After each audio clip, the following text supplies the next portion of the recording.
Welcome to Never Too Serious with Scott and Dave. I'm Scott. And I'm Dave. Katherine Mary Knight. If there's ever a crazy person out there, she's got to be it. No. You're her brother's ex-girlfriend. Okay, well, maybe there are some personal stories. Just kidding. No, she's crazy, but not this crazy. This is Hannibal Lecter. Yeah, yes. This is the first woman in Australia to ever get what life sentence? Is that what it was? I think life imprisonment without parole. Mm-hmm. She has been very naughty. She's done some very bad things in her life. Mm-hmm. She had a rough life, and boy, she liked to give it back to the world. Well, and you talk about a crazy ex-girlfriend. The poor guy was just a boyfriend. Yeah. Right? Yeah. I mean, he wasn't, yeah. Well, so give us a little bit of background, because maybe folks don't really know the story of Katherine. So Katherine Knight had a very bad temper. Mm-hmm. She was raised with some issues. She was kind of slow, and she had some, but her anger. She had a lot of anger, and so she kind of took it out on people. But she grew up very hard, she's just tough, mm-hmm. And when she acts out, she does some of the most bizarre things that you only see in movies. You know what?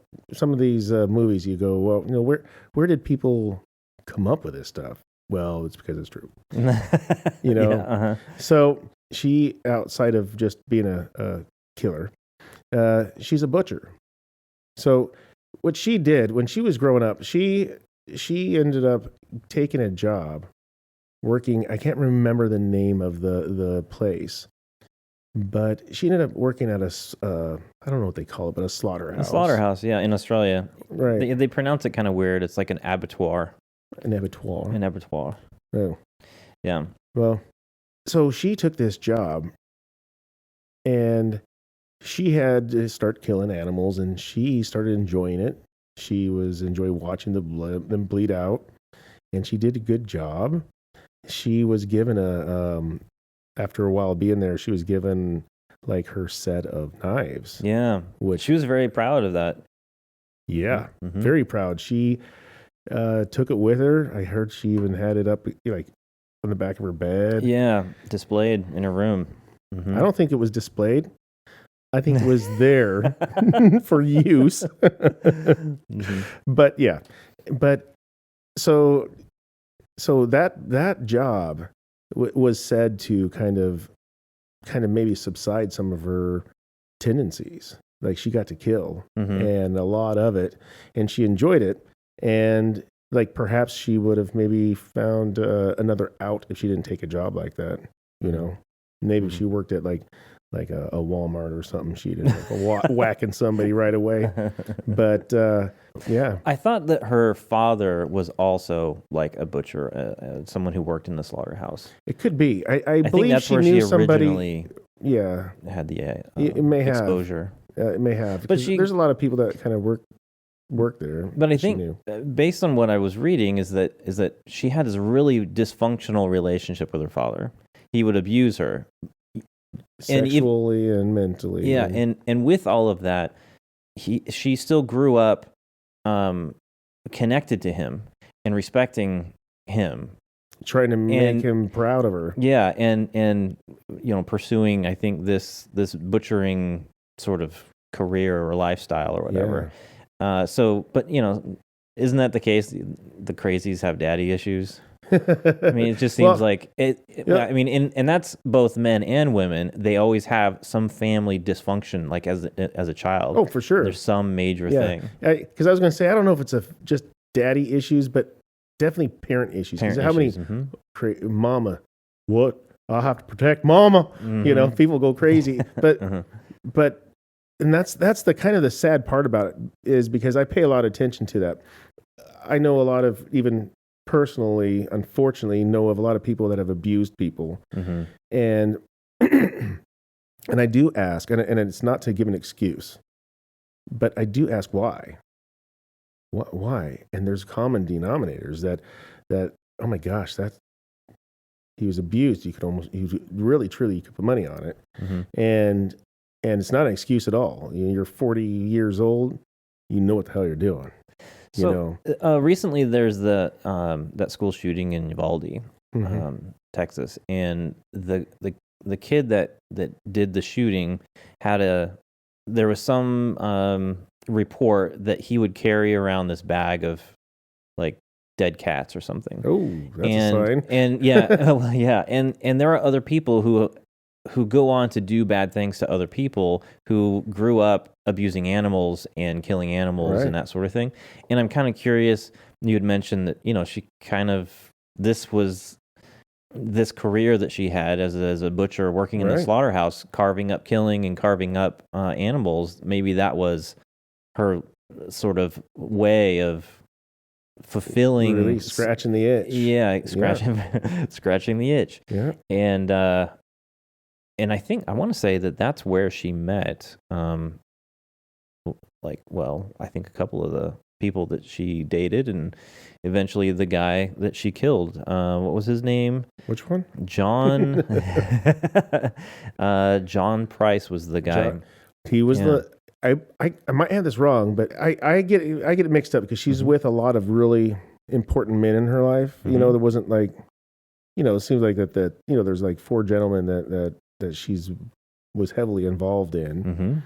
And I don't know, it sounds like to me most all of their relationships could be the same, but she, like one of her early relationships for sure, she and her man, it could be John too, I don't remember. I think it was a Dave.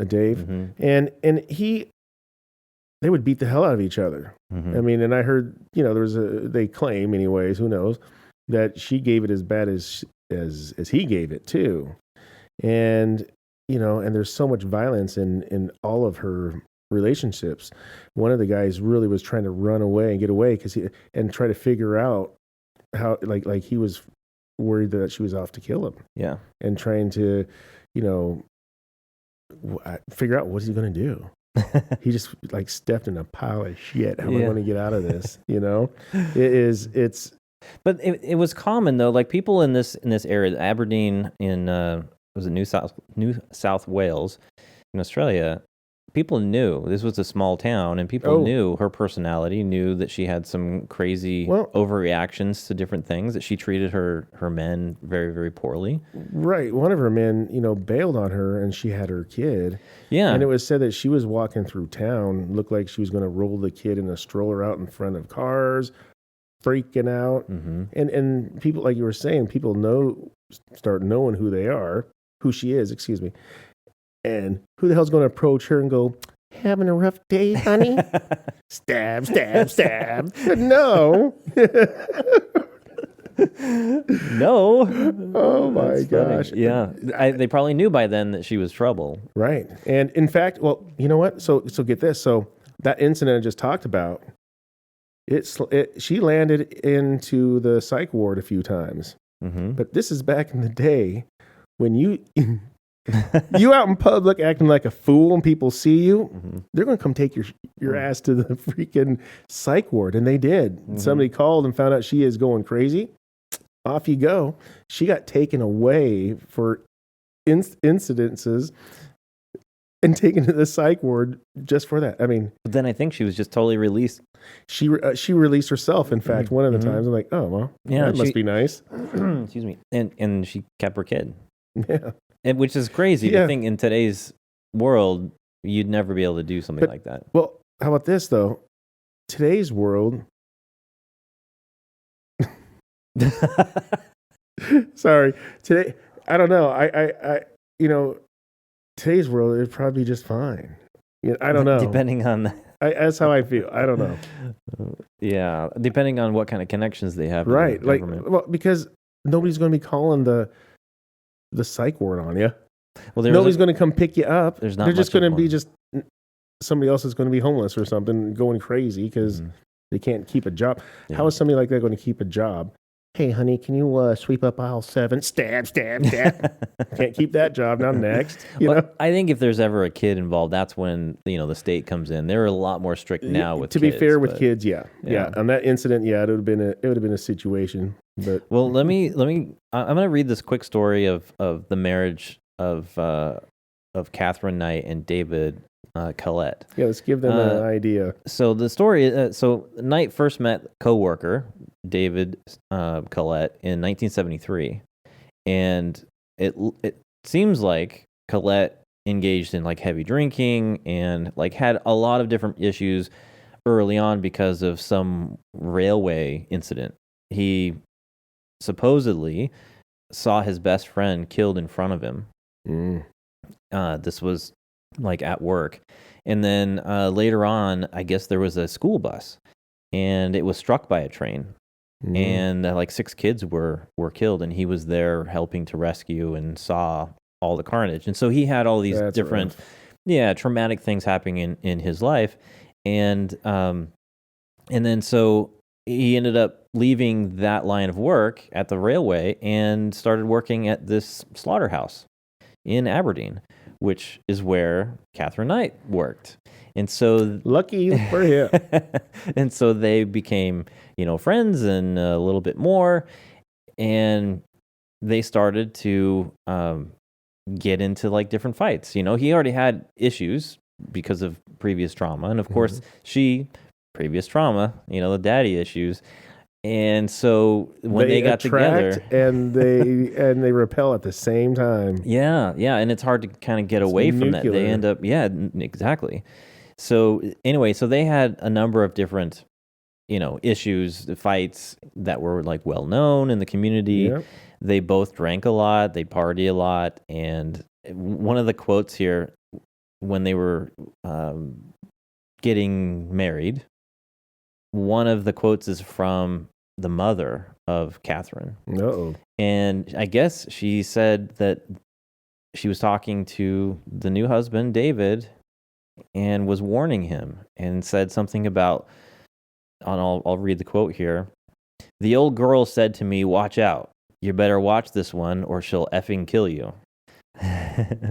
Stir her up the wrong way or do the wrong thing and you're effed. Don't even think of playing up on her, like cheating on her. Mm-hmm. She'll effing kill you." And that was her mother talking. So what did she do? Well, yeah. So on her wedding night, I guess Katherine was really upset that they only had sex 3 times. She was going for 5. Yeah. She was really mad. She woke him up. Well, that's what her parents did, so she thought that was the thing that had to happen. Yeah, you know how she woke him up? Do tell. Choking him to death. Yeah. And because the poor fool couldn't last, I guess. Mm-hmm. Yeah, that's a good way to say, is that all you've got? That's crazy. That's batshit crazy. Yeah. I mean, and he should have bailed right then and there. Well, he had some signs before, like when they were beating each other. Mm-hmm. So there's another story about when they were beating each other. All right. There's a frying pan. Does that sound familiar? That's the one I was going to talk about. I was going to touch on saying like people knew about stuff throughout the town and how she was, and so one night he had stayed out.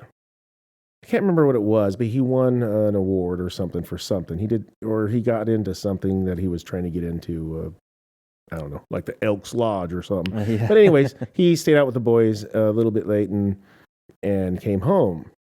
He walks into the door, and right as he walks into the door, she takes a frying pan and caves his skull in. He had to crawl his ass over to the freaking neighbor's house in order to get help. And the neighbor thought that his head was bleeding so bad, thought his head was split in half. And that's another sign. We call that a red flag. The fool doesn't punch back anymore. Mm-hmm. Oh my gosh. Mm-hmm. Yeah. So he came home on time after that every time. And he also had to eat his food through a straw. Mm-hmm. Yeah. So I'm just kind of reading through, and they wanted to charge Katherine Knight, but I guess she changed her behavior and so David dropped the charges. Oh, it's wonderful. Just change her behavior, just like that, huh? Mm-hmm. Wow. Yeah. That's great. Yeah, just like that. Yeah. So in May 1976, shortly after the birth of their first child, Melissa, David left Katherine for another woman and moved to Queensland. Idea. Mm-hmm. Mama warned him. Yeah, well, because he couldn't deal with all of her abuse, and so He's gonna die one way. He or bailed. another. Yeah, and then of course didn't tell her. And then this is kind of that story you were talking about earlier. She was pushing her new baby down Main Street, and kind of causing a scene, and she was admitted to St. Elmo's Hospital. Well, she had it coming. Yeah, it's just crazy to think that they didn't take her kid away. Well, it's not their kid. Yeah, Kids are resilient. Yeah. Well, and eventually she runs into David Saunders, and he was a minor, not a minor, but a minor. 1986, he moved in with her and her daughters, although he kept his old apartment. Knight soon became very jealous regarding what he did when she was not around him. Uh-oh. Mm-hmm. That ain't right. Mm-hmm. And eventually, they kind of break up, and then he'd accept her back, and it sort of went on and on, back and forth like that for a couple of years. And it says Knight used to decorate the house throughout with animal skins, skulls, horns, rusty animal traps, leather jackets, old boots, machetes on the ceiling, rakes, on the walls, pitchforks. Yeah, everywhere. Yeah. Is it decoration, or are they just at hand?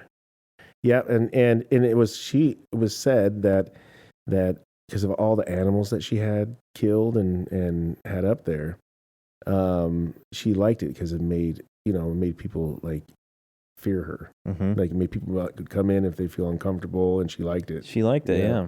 Yeah, they were talking about another argument, but this time with Saunders, and in which he was hit in the face with an iron, and then she stabbed him in the stomach with a pair of scissors. I mean,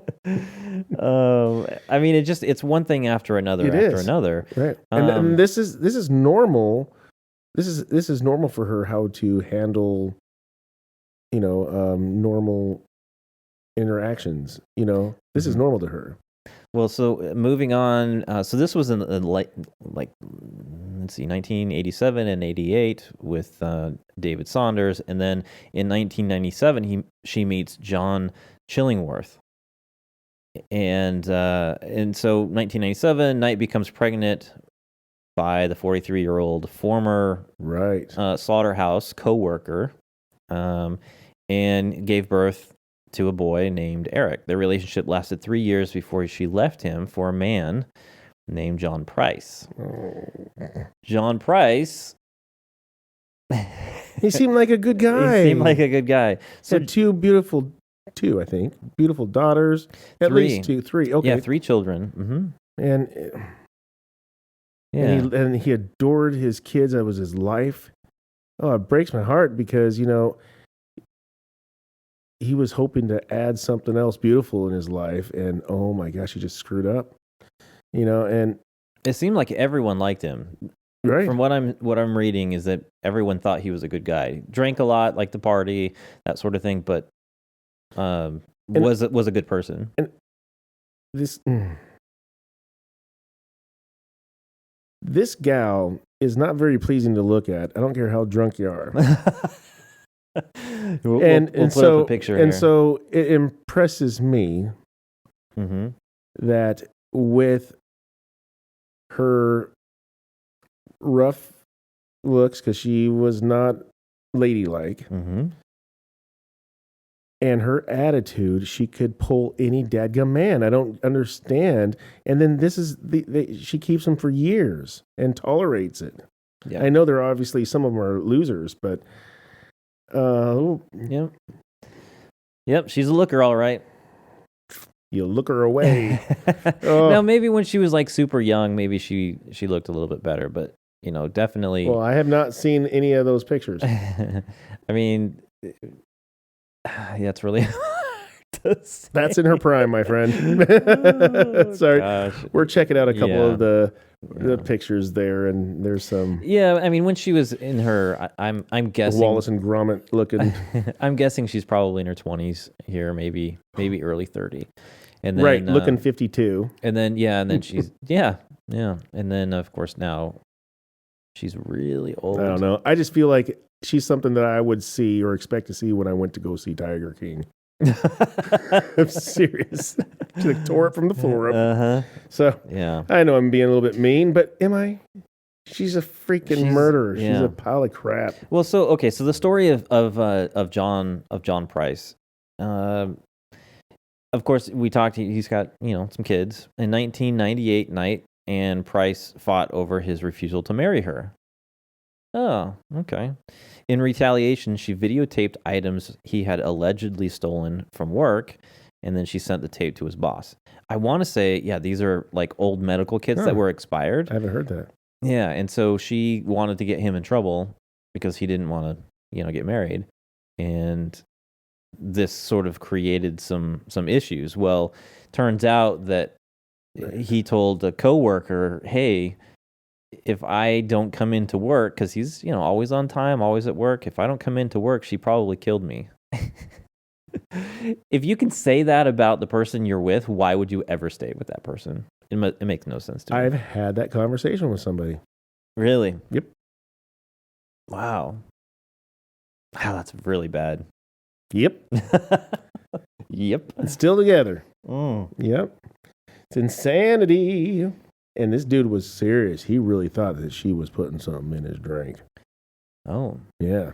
I have heard some stories about, there was someone that I was working with a number of years ago, and their parents were divorced, fighting constantly, and he always told me the story that she was poisoning him with heavy metals, and like little Slayer or Metallica. Yeah, not that kind of heavy metal. Oh, that's rough. But I don't know if any of that was true. It was kind of a weird thing, so I just kind of brushed it off a little bit. But I thought, is that true? I mean, are there really people that do things like that? Like try and I've unfortunately slowly read and seen some shows about them. Yeah.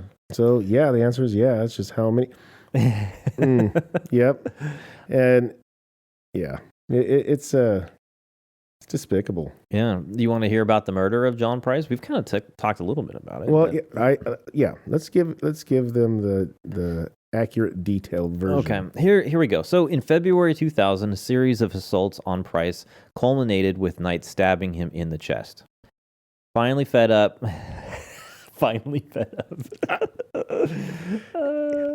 Real quick here. So I did want to point this out earlier was when I talked about how that they've been with him, that she's had these people for a long time is when do you feel bad for them? When do you take responsibility? I hear this even from judges to the women. Well, when you didn't leave the first 2 times he beat you, and there's some truth to that. Mm-hmm. It's hard truth because nobody enjoys getting abused. But and I'm recalling a Judge Judy, I believe, and Yes. I believe that's what it was. And she's like, but I have no sympathy for you now. What do you want me to do? You slept with him afterwards. You made it all okay now. Mm-hmm. And it's sad because people will. Oh, she's changed her ways. She's better now. Mm-hmm. What? How are you better now? Because this shit don't get better. Yeah. It only gets worse each time. There's a certain self-esteem problem that people have where they kind of feel like this is the only person who, really cares for them. Mm-hmm. But then there's this really weird, twisted way of thinking that people care about you when they abuse you. Yep. It's kind of a foreign concept to me. When I was pretty young, I mean, high school, early college years, I was just a pushover. I let girls walk all over me and kind of I was a people pleaser constantly. And eventually I got to a point where I did stand up for myself. Really jerk now. And now, I'm such an asshole. But to me, I can understand a little bit, but I didn't have the real physical abuse that some of these women experience, and in this case, the guys are experiencing. Yeah. And it doesn't make sense to me how you can go through that kind of trauma with this person that you supposedly like or they like you, and then go back to them. It's something is messed up in the head. Yep. Okay, so carry on. Yeah, so finally fed up after being stabbed in the chest, he kicked her out of his house. Well, that's a good move. On the 29th of February, he stopped at the Scone Magistrates Court on his way to work and took out a restraining order. Good for him. This was an attempt to keep her away from both himself and his children. That afternoon, Price told his coworkers that if he did not come to work the next day, it would be because Knight had murdered him. That's a crazy statement to make. Mm-hmm. Despite their pleas that Price should not return home, he stated that he was afraid of. He stated that he was afraid Knight would kill his children if he did not. That's when you take them all, doesn't matter cost, and go the hell away for a while. And I think there's a lot of restrictions for carrying a gun in Australia. If you think about in today here, we have at least enough gun rights that you can carry a gun for self-defense. And this would be a great example of why you would carry a gun. Yep. And of course, if you live in Canada, Justin Trudeau is not going to. He specifically said that you can't as a Canadian, you cannot buy a gun for self-defense. Yep. Okay. Sorry, I'm getting off on a tangent here. Yeah, it's all right. I'll let it be. Let's see. Price arrived home to find that Knight, although not there herself, had sent the children away for a sleepover at a friend's house. That was nice. He then spent the evening with his neighbors before returning home and going to bed at 11 p.m. Earlier that day, Knight had bought new black lingerie, had videotaped all of her children while making comments, which have since been interpreted as a crude will, like death here. She later arrived at Price's house while he was sleeping and sat watching television for a few minutes before having a shower. She then woke Price and they had sex, after which he fell asleep. Okay, at 6 a.m. the next day, the neighbor became concerned that Price's car was still in the driveway. When he did not arrive at work, his employer sent a worker to see what was wrong. Both the neighbor and the worker tried knocking on Price's bedroom window to wake him, but they alerted police after noticing blood on the front door. So police arrive at 8 a.m. Breaking down the door, police found Price's body with Knight's. Okay. This is flashbacks to the documentary I was watching, and these police officers were going through the house and talking about like blood everywhere. Blood everywhere. Not just a little bit, a lot. A lot of it, yes. So the police arrive at 8 a.m., breaking down the door. They found Price's body, and Knight was comatose from taking a large number of pills. She had stabbed Price with a butcher's knife while he was sleeping. According to the blood evidence, he woke and tried to turn the light on before attempting to escape while Knight chased him through the house. I mean, this kind of paints a picture. Crazy. Really crazy. Just imagine that scene. It's not a damn movie. Yeah. They're truly experiencing it and feel the fear that this person is feeling. Mm-hmm. Yeah. He managed to open the front door and get outside, but he either stumbled back inside or was dragged back into the hallway. I'm going to bet on B. Drug back into the hallway. Yeah. He finally died after bleeding out. Later, Knight went into Aberdeen and withdrew $1,000 from Price's account at the ATM. Price's autopsy revealed that he had been stabbed at least 37 times. That's right. Both in the front and in the back of his body, with many of the wounds extending into vital organs. Oh my gosh. Several hours after Price had died, Knight skinned him and hung the skin from a meat hook on the the edge of a door in the lounge, they said. She then decapitated Price and cooked his body, serving up the meat with baked potatoes, pumpkin, beetroot, zucchini, cabbage, yellow squash, and gravy. Eat fruit. Gravy in 2 settings at the dinner table, along with notes beside each plate, each having the name of one of Price's children on it. That's so thoughtful, right? Yeah, cooking up a meal. So here's your dad. yeah. It's so disgusting. And I heard that she placed, I don't know if it was on purpose, but I bet it was, his head in a pot looking up at you. So when you take off the lid, you're looking at Mr. Price. Yes, yeah, exactly. Price's head was found in a pot with vegetables. The pot was still warm, estimated to be between 40 and 50 degrees, or 104, 122 degrees Fahrenheit, indicating that the cooking had taken place in the early morning. Sometime later, Knight arranged the body with the left. Oh, so it's done. The left arm draped over an empty soft drink bottle with his legs crossed. Oh my gosh. Yeah, this is pretty bad. Yeah. Yeah. Knight had left a handwritten note at the top of a photograph of Price, bloodstained and covered with small pieces of flesh. This is crazy. Yeah. It was said that one of the cops didn't even realize what was hanging. They just thought that, that there was some, like a curtain in front of the door. So they took the curtain and moved it aside to look through the door to see. And as he moved it aside, he's looking into the room and nothing to be seen there. But was he the curtain? He was the curtain. That's so gross. So gross. Didn't even know it. So the thing is that she had to leave and went back and got her knives, her pride and joy, her everything. The one thing in life that never failed her, right? Her knives. Her knives. But and because she was a success, she was a very good butcher. She was very skillful and precise. And I heard she did I don't know what I was going to say, a very good job at skinning the guy. Yeah. And in one piece. Yeah, that's crazy. It is. And it's got to take time. And no flashes of, clarity. None over all the time. I imagine it took a while. Yeah. Well, and then she took a bunch of pills, and I don't know if that was an attempt to kill herself. But when the cops went through the house, they found her.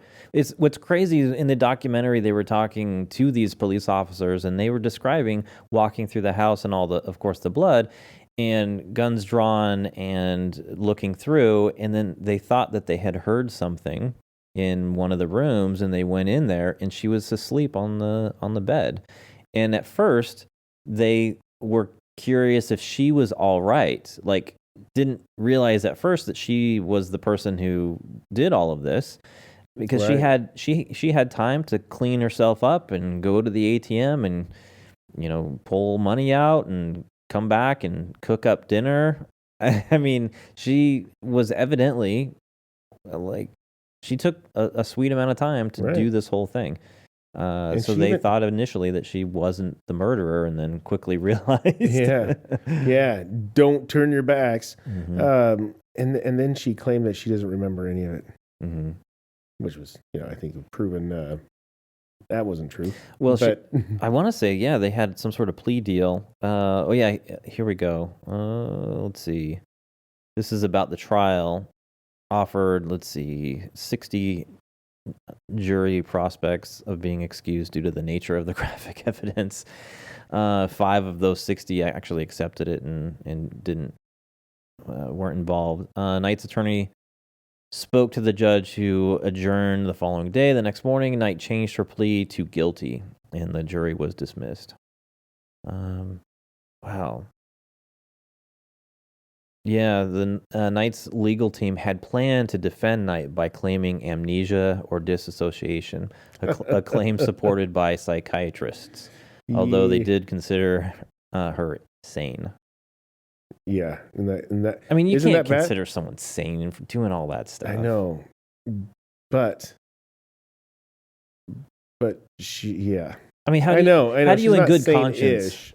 Yeah, how do you in good conscience go through that? That's ridiculous. Sane-ish. She knows what she's doing. She's but she is not right. She's been thumped in the head too many times. Maybe even quite literally, as all of her physical violence with her, that didn't help duking it out with each other. Yeah. What a life. And it's so bad because, just left tremendous carnage in the wake. I mean, terror and through families. And I mean, she didn't go around like killing every man she was with, but oh my gosh, just the lifestyle they lived is just terrible. The court said that that no reason had ever been given for her guilty plea. Despite giving it, Knight still refused to accept responsibility for her actions. When they described in court, that doesn't sound very sane. When they described her skinning and decapitating this guy in court, I guess she became so hysterical they had to sedate her. I would like to have seen that. That's video weird of the courtroom. I get intrigued by the court stuff and people's reaction when they're finally have to be responsible to what they've done. I want to say in 2006. So all this stuff kind of she was in court in 2001. In 2006, she appealed the life sentence, claiming that a penalty of life in prison without possibility of parole was too severe for the killing. Tell that to the guy. Tell that to Mr. Price. Tell that to their daughters. I just think there's such a history behind. I mean, there's a real history of all of these different relationships that she's had. It's very obvious to everyone, including her mother at the time, that she was crazy. And if she wasn't caught doing this particular thing, she's got to repeat it. I don't see any reason why her personality would change. It would just be the same thing over and over again. I personally think it would be it just get worse because I think she enjoys using her skills. Yeah, I think she would probably be like a serial killer. Although make a reason to use it. I don't think that she like many other serial killers where they kill multiple people over a certain period of time. Yep. They always kind of hide their crime, and she didn't attempt to really hide the crime. She's made it very obvious. She's crazy to hide it. She's just going out living her life. This is her normal life. Yeah, that's the weirdness about it. Is she like, hey, what'd you just do? What? Some bitch, he lied to me. It's. Well, there's a few other people. The Green River Killer. Does that sound familiar? It's a little bit closer to us. Seattle, Washington. This guy, he killed like 70 women. Gary Ridgway.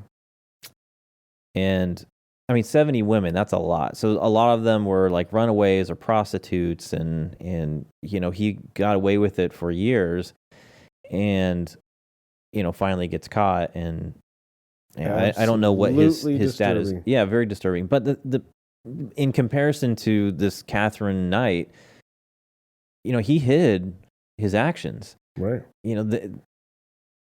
That's not what she did. But I'm sure that if given the opportunity, she would totally do it again. Yeah. Another guy, John Wayne Glover. He's another Aussie, and he used to stalk old ladies and robbed them and killed them. Killed at least 6.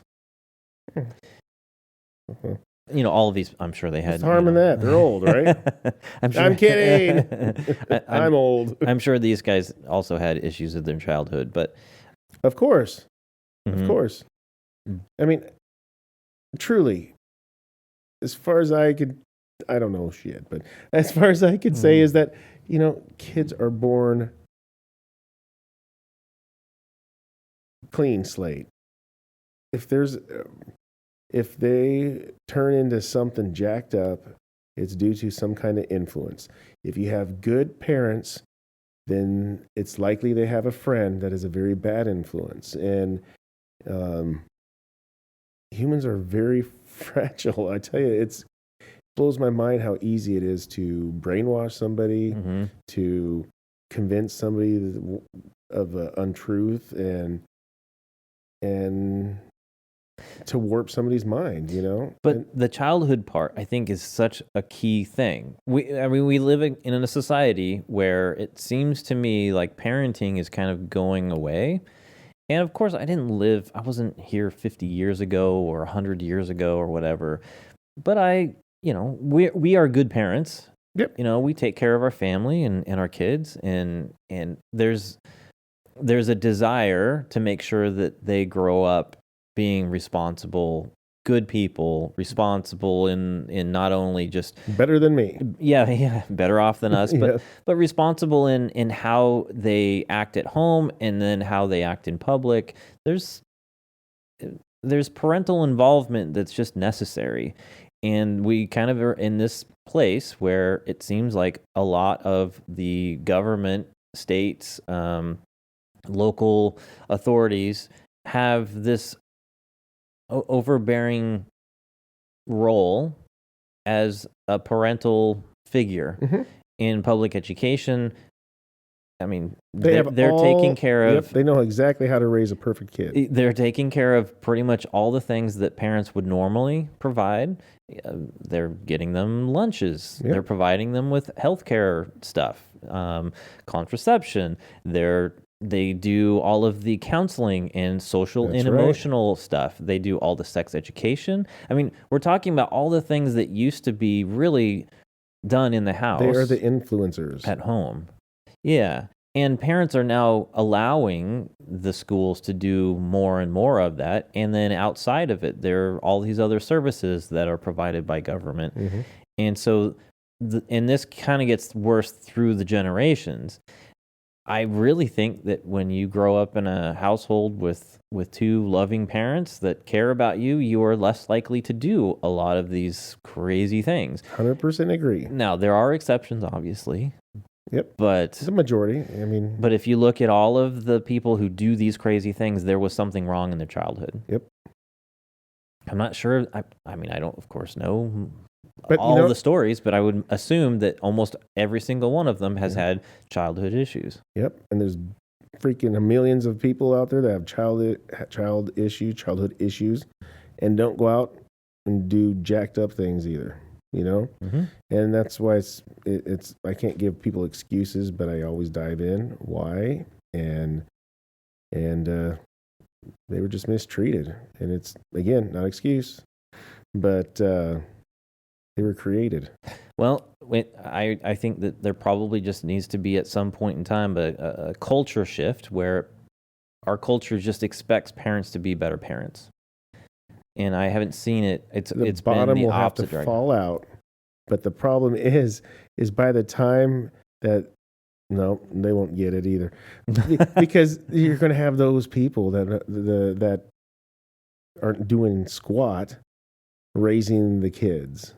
Mm-hmm. Dear Lord, what is that going to look like? What's it going to look like for the 5 to 12-year-olds right now when they have kids? Mm-hmm. How are their kids going to be raised?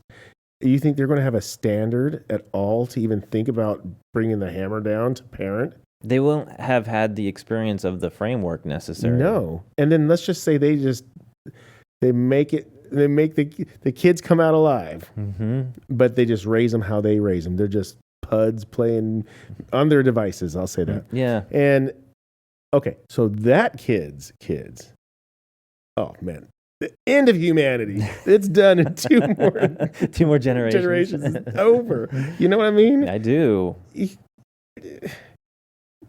Everything's just too hard. I don't want to brush my teeth. That's 2 minutes I'll never get back. Yeah, I miss out on my YouTube videos. Right. I don't know. There are certain aspects of our culture that really embrace the the nuclear family. And then there are the others that are really pushing hard against it as if it's not necessary. But, I mean... literally pushing against it. Just look in the prison system. There's so many people who are stuck in prison for, whatever crime, and they had a really bad childhood. There are exceptions, obviously, but the majority of crimes are committed by people who have had rough childhoods. Yeah. Nope, you're right. And typically, the behavior that is like illegal behavior or questionable behavior, it started when they were younger. Most people don't just suddenly become criminals once they're, passed into their 30s or whatever. Most of the time, there are signs when they're a kid of getting into trouble and these other things. Yep. So, well, as does she go by Kathy or Catherine? I don't know. I always read Catherine. Well, as Catherine did too. She had her signs all the way up. Boy, I wouldn't want to be in prison with her. She runs that place too, I hear. I heard she runs that joint. Is that right? What are you going to do? Kathy, I want the top bunk. Stab, stab, stab. We know her role. I was just thinking scenes from The Orange is the New Black. I haven't watched that show in a long time. I think I watched the first couple of seasons, and it was just too much for me. Oh, you should watch it all. It's a good show. Yeah, is it? Yeah. All right, enjoyed it. Anything else you want to add to this? Hell no. Okay. I don't want her to get out of prison sometime and come over to me and go, hey, Dave, stab, stab. No, Well, there's other stories like this, and this is fascinating. So we might talk about a few others. No, it is fascinating as long as it doesn't happen to us. Yeah. No. All right. You can find more information on our website, nevertooserious.com. And you can find us on YouTube. You can find us on most podcast platforms. And find some merch on our website. Yeah. Dave's sporting some today. I am. And tell some people about us. Yeah. Join on in our fun. Yeah, we'd love to grow the audience. Yep. All right. Until we see you next time, take care. And be safe.